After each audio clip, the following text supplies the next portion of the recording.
저는 지난 주간에 슬로베니아 선교 사역을 다녀왔습니다.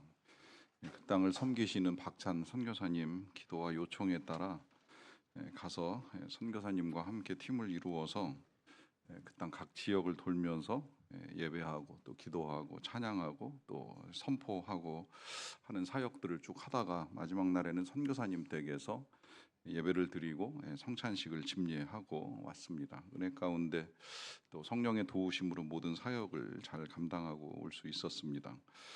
오늘이 성령 강림 주일인데요. 오늘 이 성령 강림 주일에 그 옛날 예수님의 약속을 믿고 기도할 때 임하셨던 이 성령의 은혜가 여러분들에게도 동일하게 임하기를 주님의 이름으로 축원합니다.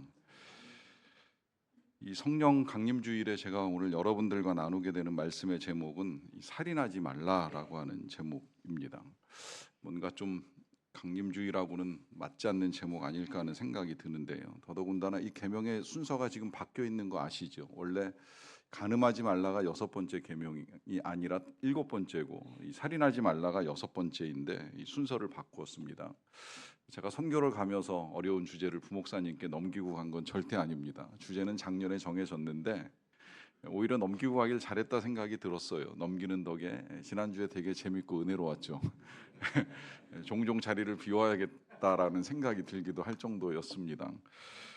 그리고 제목이 바뀐 이유는 아실 거예요. 지난 주일이 이제 이 부부의 날이었기 때문에 그날 이 주제가 더 좋겠다고 생각을 했고, 또 오늘은 성령 강림 주일이기 때문에 이 살인하지 말라라고 하는 주제가 더 좋겠구나라고 생각을 해서 이제 작년에 미리 바꾸어서 계획을 세웠는데, 계획을 세우고 난 이후에도 그런 의무는 남아 있을 거라고 생각이 듭니다. 이 성령 강림절과 살인하지 말라라고 하는 것이 도대체 무슨 관계이고 무슨 의미가 있는가라고 하는 생각인데요.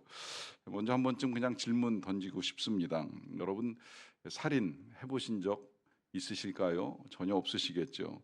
이 살인이라고 하는 것이 생각처럼 쉬운 일이 아니지 않습니까? 모르겠어요. 과거에는 누군가를 죽여야 내가 살 수 있는 일들이 많이 일어났습니다. 약육강식 시대에 부족 간이나 가족 간에 혹은 종족 간에 싸움이 있고 전쟁이 있다 보니까 오히려 사람을 죽이기가 더 쉽지 않았는가 이렇게 생각을 하게 되는데, 지금 이런 우리가 살아가는 시대의 살인이라고 하는 거 생각조차 하기 힘든 이제 어려운 계명을 우리가 나누고 있지 않는가라고 하는 생각을 하게 됩니다.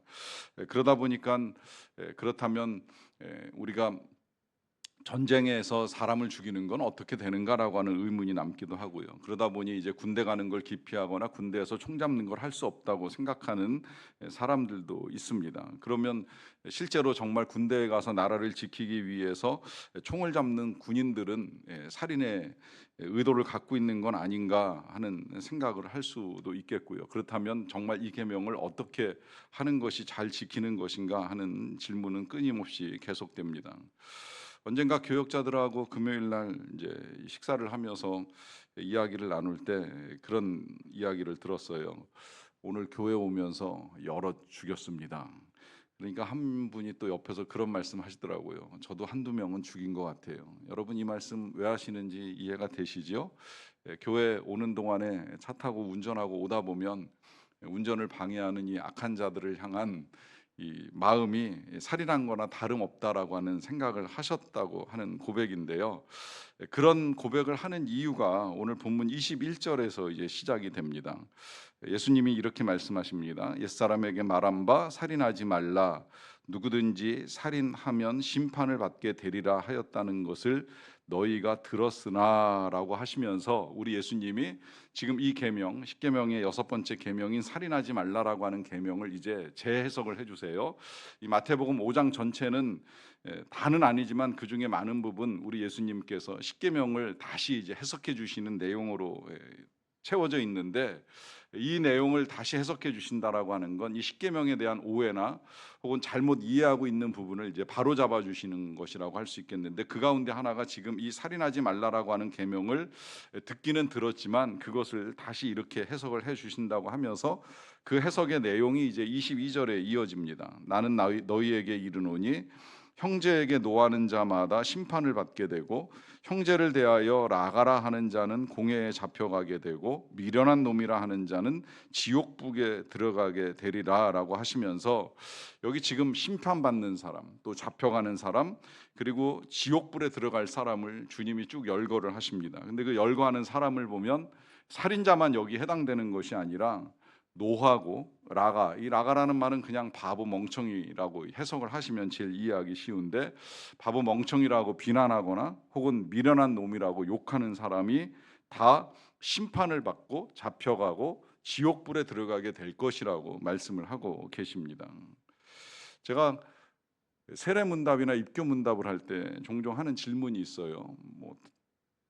꼭 그렇게 되길 바라진 않지만 사람 일은 알 수 없기 때문에 혹시라도 만에 하나 지금 세상을 떠나게 되면 천국에 들어갈 수 있는 확신이 있으십니까? 라고 하는 질문을 합니다. 이 질문에 있다라고 대답을 하는 분도 계시지만 또 사람에 따라서는 아직 자신 없습니다, 확신 없습니다, 이제 이렇게 답을 하시는 분도 계세요. 그 답에는 불신앙이라기보다는 이제 이해의 부족이나 아니면 겸손함의 표현도 담겨 있을 거라고 생각이 들긴 하는데요.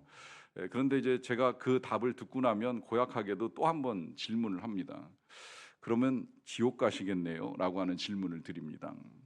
천국이 아니면 지옥 아니겠습니까? 우리가 믿는 신앙에 중간은 없습니다. 연옥은 없습니다. 성경에도 없습니다. 성경은 분명히 천국 아니면 지옥입니다. 만약에 천국 갈 자신이 없고 확신이 없으면 그럼 지옥 가시겠네요? 라고 하는 말씀드리는 게 틀린 내용은 아니잖아요. 그런데 듣는 분은 굉장히 당황스럽죠. 왜 당황스럽겠습니까? 내가 천국 갈 만큼 착하지도 않지만 지옥 갈 만큼 악하지도 않다고 생각을 하는 거예요.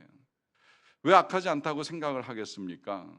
적어도 우리가 살면서 지금 여기 계명에서 말씀하시는 것 같은 살인 정도는 말할 것도 없거니와 누군가에게 쉽게 폭력을 행사하는 일도 없었기 때문에 그렇게 살아온 내가 지옥을 간다, 이런 생각을 하기가 쉽지 않거든요. 이제 그러다 보니까 천국 갈 자신도 없지만 지옥 갈이라는 이 말이 불쾌하게 들릴 수도 있다고 생각을 합니다.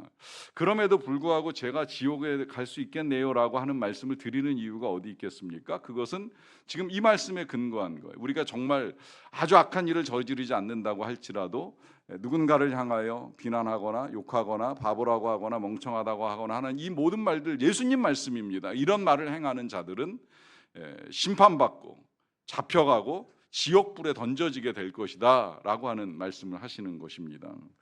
자, 그러면 왜 예수님께서 이렇게 말씀을 하시는 것일까요? 그것은 우리가 생각할 땐 그게 지금 다르다고 생각을 하지만, 사람을 죽이는 거나 사람을 욕하는 거나 이것이 다르다고 생각을 하지만, 주님이 보셨을 때는 이게 지금 다른 것이 아니에요. 사람을 죽이는 것이나 사람을 미워하는 것이나 사람에게 화내는 것이나 주님이 보실 때는 다 다르지 아니한 죄가 됩니다. 그러니까 우리 교역자들이 오늘 교회 오면서 사람 여러 죽였습니다, 오는 순간 자기도 모르게 미워하는 마음이 생기고 어떤 경우에는 화가 나고 하다 보니까 죽인 거나 다름없는 일을 저지르면서 여기까지 오게 되었습니다 라고 하는 고백을 합니다.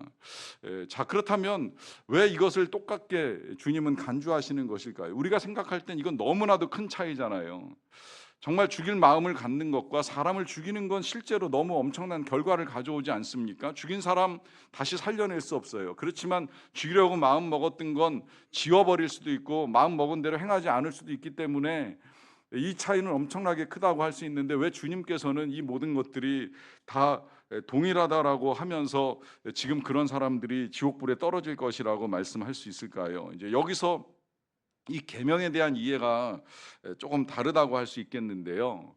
이 살인하지 말라라고 하는 이 계명은 사람을 죽이는 것에만 제한된 것이 절대 아닙니다. 어떻게 보면 우리는 더 살인을 쉽게 생각하는 시대에 살아가고 있는 건 아닌가라고 하는 생각이 들기도 해요. 여러분, 극장에서 우린 팝콘을 먹으면서 사람이 사람을 죽이는 이 영화를 대수롭지 않게 생각하며 볼 때가 있잖아요. 한 번에 정말 수많은 사람을 살상하는 일들이 벌어지는 걸 구경하는 시대에 살아가고 있습니다. 옛날 사람들은 이런 거 생각조차 못했어요. 영화로 본다, 아니면 남이 하는 일을 구경한다, 오히려 그런 일이 벌어지면 도망가기 바쁜 시대에 살아왔기 때문에 이게 남의 일로 여겨지지 않는 시대에 살아왔습니다.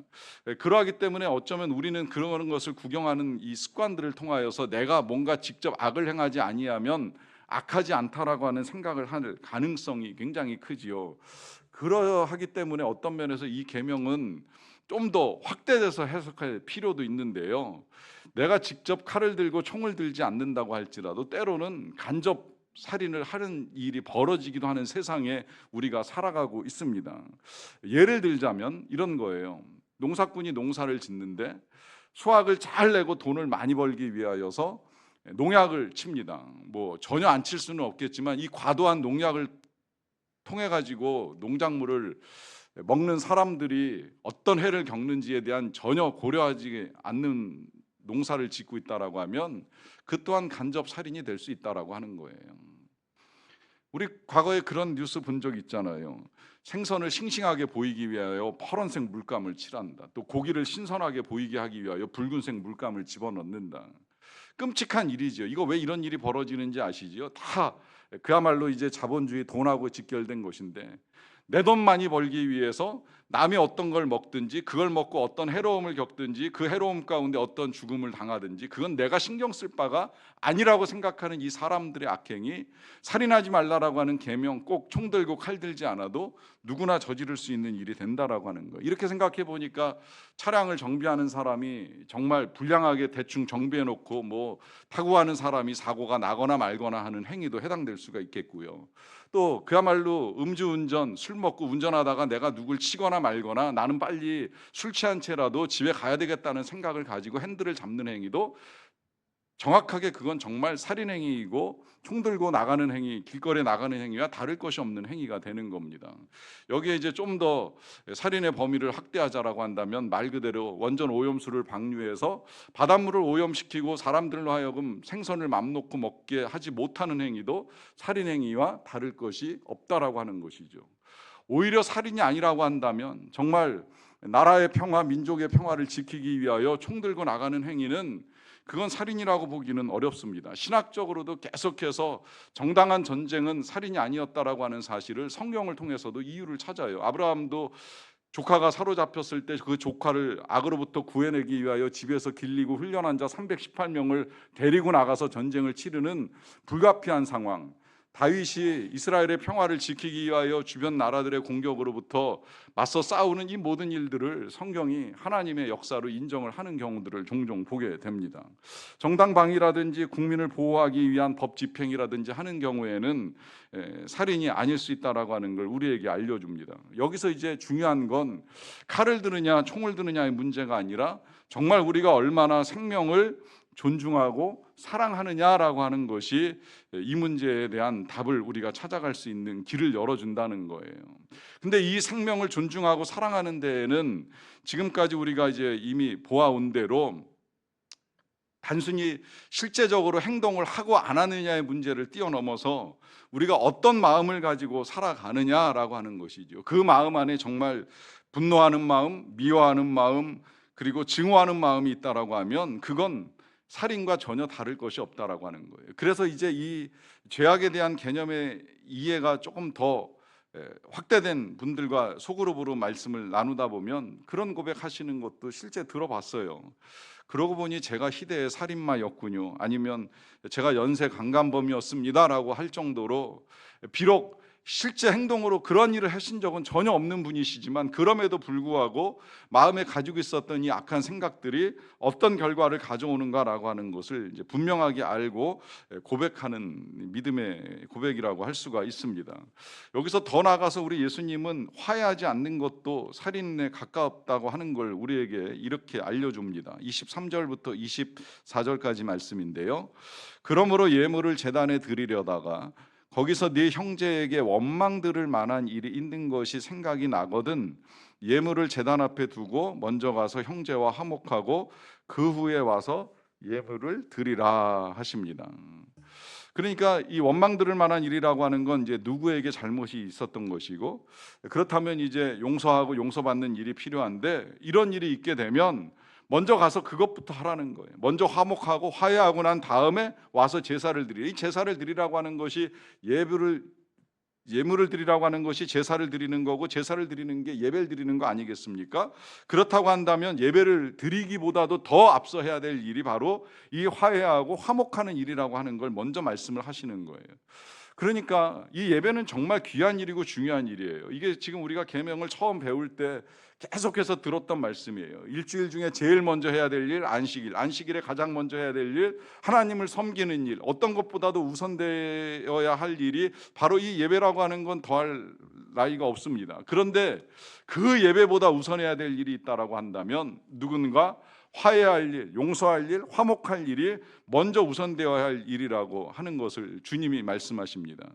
왜 이걸 말씀하시겠습니까? 아직 분노가 해결되지 아니하였다라고 한다면 그런 마음의 상태로 하나님을 찾는 예배는 예배가 아닐 수도 있다라고 하는 것을 주님이 말씀하시는 거예요. 자, 그렇다고 하면 우리는 이 살인하지 말라고 하는 이 계명을 어기고 있는 자들이 아니겠는가? 지금도 어쩌면 관계 속에 이 불편한 마음을 가지고 와서 예배를 드리시는 분이 계실 수도 있겠는데요. 이런 마음을 가지고 예배를 드리는 것, 이거 정말 우리가 어떻게 해야 하겠습니까? 어떻게 이 계명을 지키겠습니까? 어떻게 사람을 미워하지 않고 화해하는 가운데에, 화목한 가운데에 정말 주님이 받으실 만한 예배를 드릴 수가 있겠습니까? 이 문제를 제가 이 소그룹으로 복음을 나눌 때에 나누신 분들은 아실 거예요. 왜 그런 불편한 마음, 불편한 감정들이 생기고 사람들과 불화하게 되는가라고 하는 것을 이제 명확하게 우리가 알고 있습니다. 그것은 우리가 우리의 기준을 만들었기 때문이에요. 우리가 우리의 기준을 만들지 않으면 우리가 어느 정도 알고 있는 세상의 기준을 가지고 사람들과의 관계를 만들어가기 때문입니다.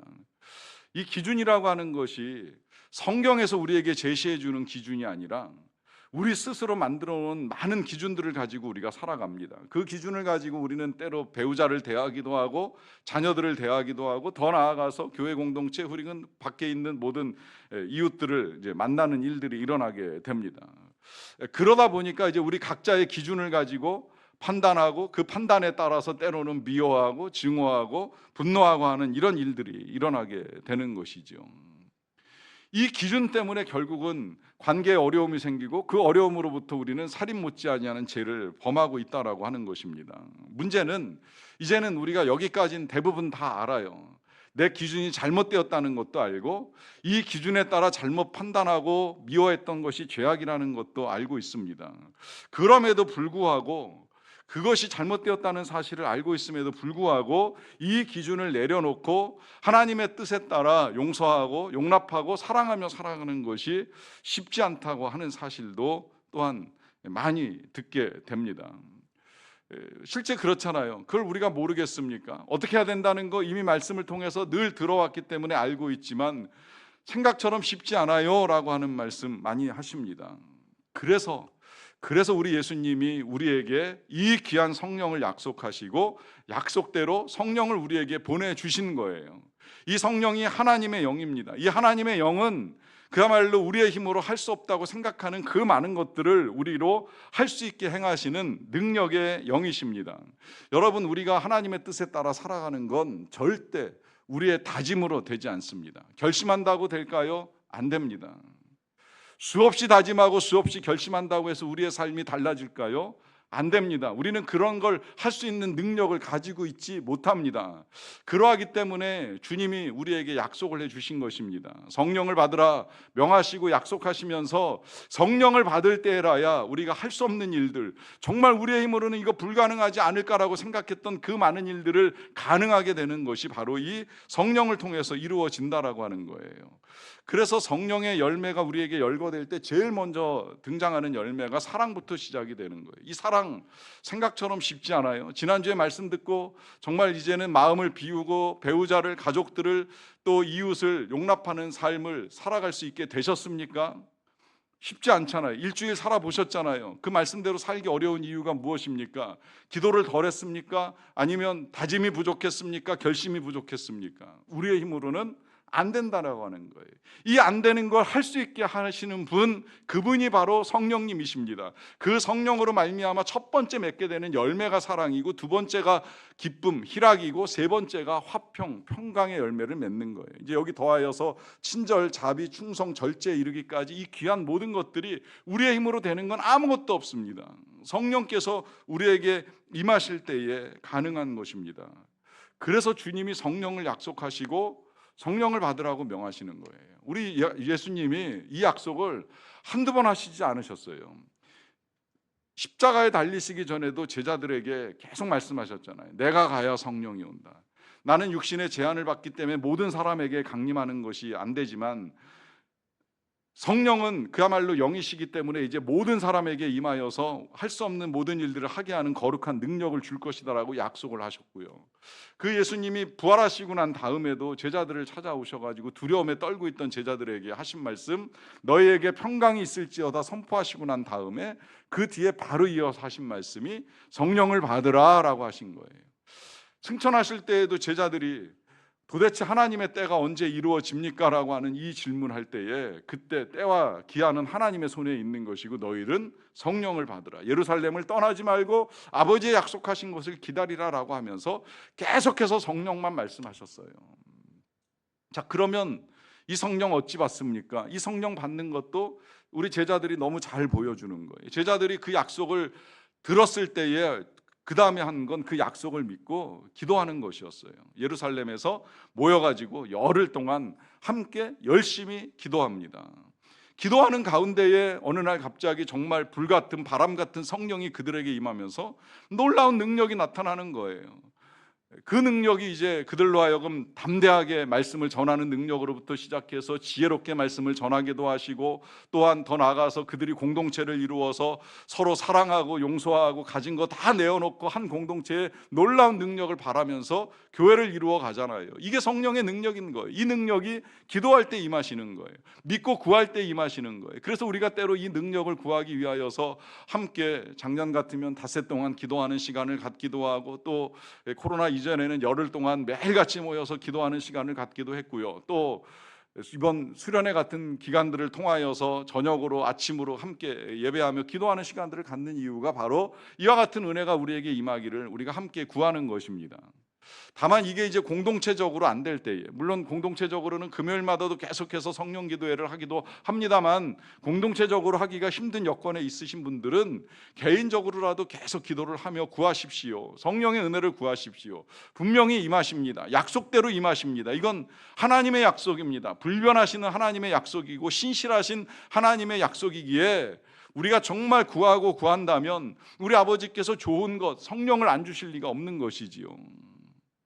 다만 이렇게 구할 때에 한 가지 필요한 거 있다면 이제 이 제자들과 사람들과의 대화 속에서 볼 수가 있겠는데요. 너무나 놀랍게도 예수님의 제자들이 성령을 받고 지혜롭게 담대하게 선포하는 메시지를 사람들이 듣다 보니까, 그럼 우리가 어떻게 할까 이제 질문하는 사람들이 있었어요.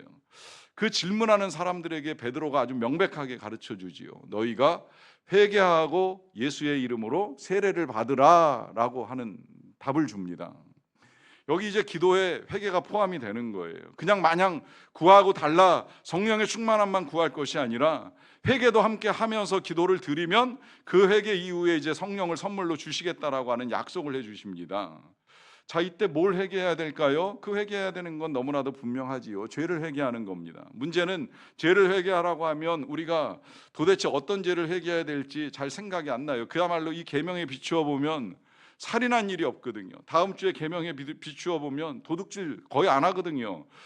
또 지난주 계명에 비추어 보면 뭐 간음하는 일이 있겠습니까? 그러다 보니까 머리에 떠오르는 죄가 없는 거라고 생각을 할 때가 있어요. 그런데 이제 조금 더 나아가서 알게 되신 분들은 알잖아요. 꼭 몸으로 행동으로 죄를 짓지 않는다고 하더라도 이 마음으로 짓는 죄, 미워하고 욕하고 바보라고 하면 살인한 거나 다름이 없고, 음욕을 품으면 간음한 것이고, 탐심을 품으면 도둑질한 것인데 이 마음의 죄를 회개합니다. 그러나 그 마음보다 더 중요한 게 뭔지 아시지요? 뿌리입니다. 뿌리. 그 뿌리가 뭐예요? 바로 하나님과의 관계입니다. 하나님과의 관계가 깨지고 내가 하나님이 되어서 하나님 노릇하는 그 죄를 회개하는 것이 필요한 것입니다. 여러분, 성령 강림 주일에 성령을 받는다. 이 성령이 우리에게 임하시는 것의 중요성이 무엇이겠습니까? 능력만 바라는 것이겠습니까? 그야말로 제자들처럼 담대하게 지혜롭게 말하는 능력이 전부이겠습니까? 아닙니다. 물론 사랑할 능력, 또 기뻐할 능력, 그리고 마음의 평강을 갖는 이런 능력들도 우리에게 필요합니다. 그러나 성령이 우리에게 임하시는 이 사건에 있어서 중요한 것은 삶의 주인이 바뀌는 거예요. 여러분 들어보셨을 거예요. 이 성령의 충만함과 술 취함이 유사점이 많다는 이야기 많이 들어보셨을 거예요. 여러 가지 공통점을 가지고 있잖아요. 술 취하면 어떤 현상이 벌어집니까? 술 취하면 노래 부르고 중얼거립니다. 성령 충만한 사람도 그 노래가 이제 바뀌기는 해요.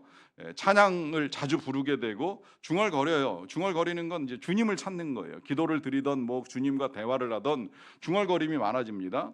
여기서 이제 조금 더 나가면 중얼거림이 이제 소리가 커질 때도 있어요. 술 취한 사람들 왜 가끔 빽빽 소리 지르면서 헤매잖아요. 성령을 받아도 소리를 질러요. 담대하게 선포를 하는 일이 일어날 때도 있고요. 주님을 증거하는 소리를 지를 때도 있습니다. 그리고 여기서 더 나가게 되면 이제 그야말로 이제 담대하게 되고 기분이 좋아요. 술 취해도 기분이 좋은 것처럼 보이기도 합니다만은 이 성령으로 충만한 사람도 기쁨의 삶을 살게 되지요. 거기서 이제 좀 더 나가면 지갑 열고 돈 꺼내는 것까지 이제 유사점이라고 이야기를 많이 하게 되는데, 한 가지 이제 명백한 차이가 나타납니다. 그건 제정신이냐 아니냐. 술 취하면 제정신이 아닌 상태에서 중얼거리고 노래하고 소리 지르고 지갑 여는 거예요. 그런데 성령으로 충만하게 되면 자기의 생각을 잃어버리진 않아요. 정말 명백한 생각을 가지고 할 일들을 해나갑니다. 그런데 이런 모든 것들 가운데에 가장 중요한 차이는 공통점이면서 차이인 거예요. 그것은 주인이 바뀐다는 거예요. 술에 취하면 술이 주인이 되는 거예요. 그게 술의 지배를 받는 거예요. 그래서 제정신을 못 차리고 헤매면서 다니는 거죠. 그러나 성령으로 충만하게 되면 주인이 바뀌는데, 이때 주인은 주님이 되십니다.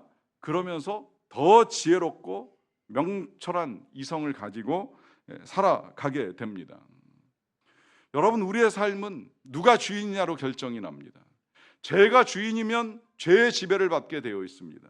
그래서 사람을 죽이지는 않을지언정 미워하는 마음, 욕하는 마음, 분노하는 마음을 가지고 살아가는 거예요. 이 주인을 바꾸는 작업이 바로 성령으로 충만함을 입는 겁니다. 성령으로 충만하게 되면 우리 예수님이 주인이 되시고 그분으로 인하여서 우리는 사랑할 수 없는 사람을 사랑하게 됩니다. 미워할 것 같은 사람을 용서하고 용납할 수 있게 됩니다. 그로 인하여서 우리는 주님이 기뻐하시는 삶을 살아갈 수 있게 되는 것입니다. 이러한 삶이 저와 여러분들의 삶이 되기를 간절히 축원합니다. 우리 시간에 같이 잠깐 기도하겠습니다. 우리 시간에 잠깐이라도 구하며 나아갑시다. 혹시라도 회개할 것이 있다면 회개하시고, 내가 주인 되어 살아온 죄를 회개하시고, 더 나아가서 성령의 충만함을 구하십시오. 그 옛날 오순절에 임하였던 그 성령의 충만함이 오늘 우리에게도 임하기를 우리 시간 같이 한 목소리로 함께 잠시 구하는 시간을 갖도록 하겠습니다. 아버지 하나님, 이 시간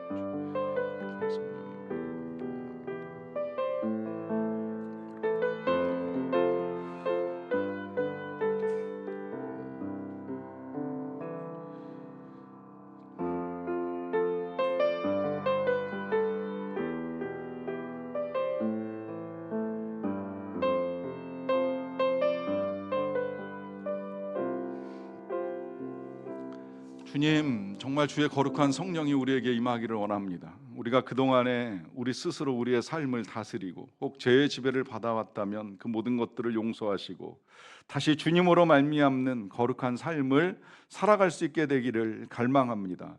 우리의 생각과 힘으로 안 된다고 이야기했던 모든 것들을 뒤로하고 이제 성령의 능력, 성령의 권능을 힘입어 이 모든 주의 뜻을 이루어가기 원하옵나니 우리를 다스려 주시옵소서. 예수님의 이름으로 기도하옵나이다. 아멘.